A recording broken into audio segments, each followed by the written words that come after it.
এটা আমাদের টেন্ট। টেন্টে থেকে সবাই এখন বেড়াচ্ছে ভাত খেতে যাবে বলে। এই যে আশিস দা, এই যে বিপুল দা বেড়াচ্ছে টেন্ট থেকে।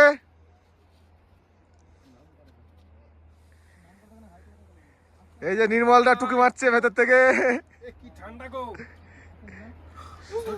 এই যে রিন্টু দা, বিট্টু, রাজেশ, এই যে সাগর, সব লাস্টে আমাদের মাইজ ভাই।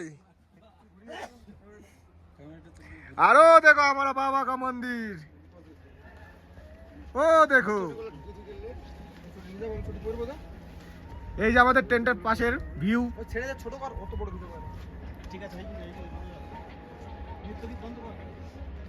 সব দেখে দিলাম একসাথে।